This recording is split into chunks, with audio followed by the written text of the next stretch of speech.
the Caribbean waters were calm, until radar screens lit up with unexpected activity. Venezuelan fighter jets broke formation and made a move that no one saw coming.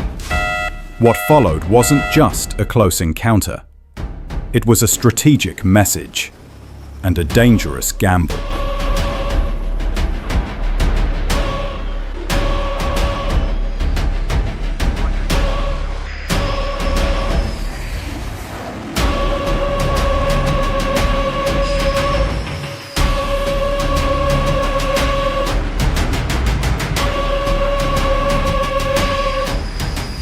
In recent years, tensions between the United States and Venezuela have quietly escalated. Behind the political statements and diplomatic exchanges, there's been a steady increase in military activity near Venezuela's coastline. And one recent incident turned those simmering tensions into a bold display of power.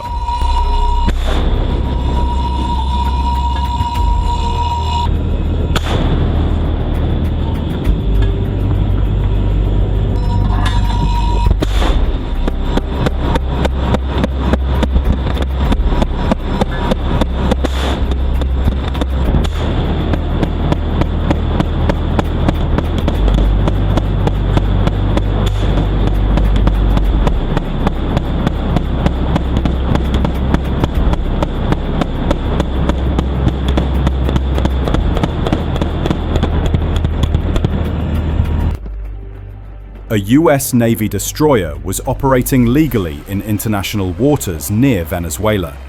Its mission was routine: maritime security and freedom of navigation. These operations are designed to assert international law and remind regional powers that the US Navy is watching closely. But this wasn't just another patrol. American warships in this region have become a visible symbol of Washington's stance against Venezuela's growing military assertiveness.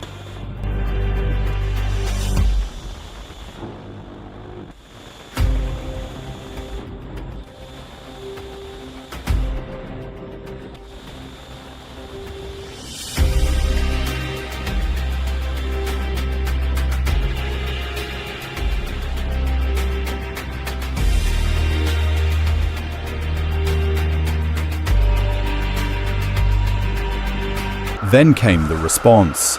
Venezuelan F-16 fighter jets took off from a nearby airbase and flew dangerously close to the US vessel.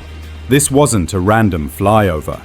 According to defense analysts, the formation and approach looked like a deliberate maneuver meant to challenge the US ship's presence.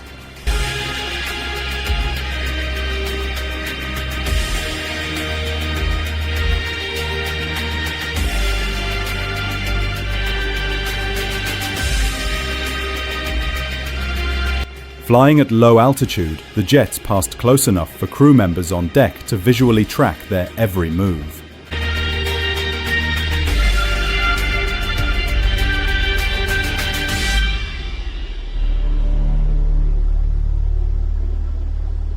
These kinds of encounters test reaction times and protocols, and they're anything but routine. For Venezuela, this was a show of sovereignty. For the United States, it was a clear provocation. Both sides understand the risks. A single miscalculation, a wrong turn, a misunderstood signal can escalate into something far more serious. EM3, and on it. Brad, Brad is good for the water. Yes, Brad. Ready.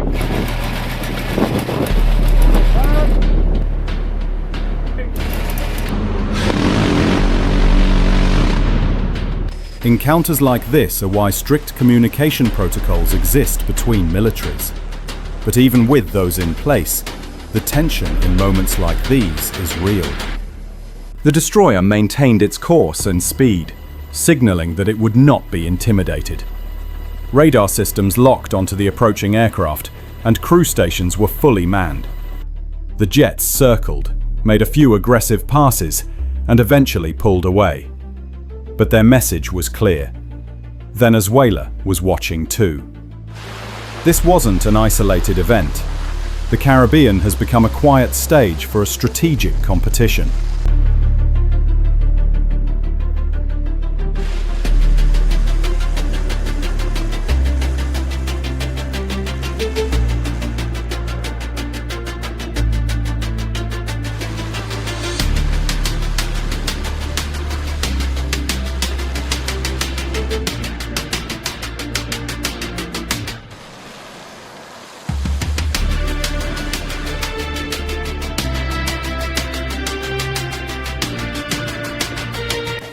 Venezuela has received support from global powers like Russia and China, both of which have increased their interest in the region. For the US, maintaining a strong naval presence near Venezuela isn't just about monitoring one country. It's about signaling to the world that these waters remain under international watch. Historically, the US Navy has operated near Venezuela for decades, often conducting freedom of navigation operations to push back against excessive maritime claims. But in recent years, these missions have taken on a sharper tone. The Venezuelan military has modernized some of its equipment and adopted more assertive tactics, leading to more encounters like this one. Defense experts warn that repeated close encounters increase the chances of an accident. One wrong radar lock, one misinterpreted maneuver, and things could escalate quickly. Neither side is looking for a direct conflict, but both are trying to send messages through strength.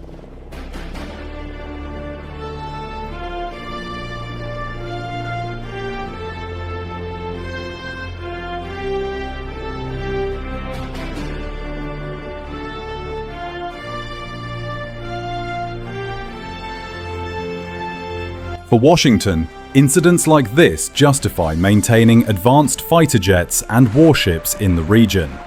For Caracas, challenging these deployments plays well for domestic politics and signals resistance to US influence.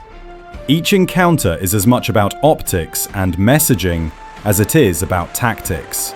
As Venezuelan jets disappeared back toward their base and the US warship continued its patrol, the world saw another reminder. In today's geopolitical climate, even a few seconds in the sky can carry massive strategic weight.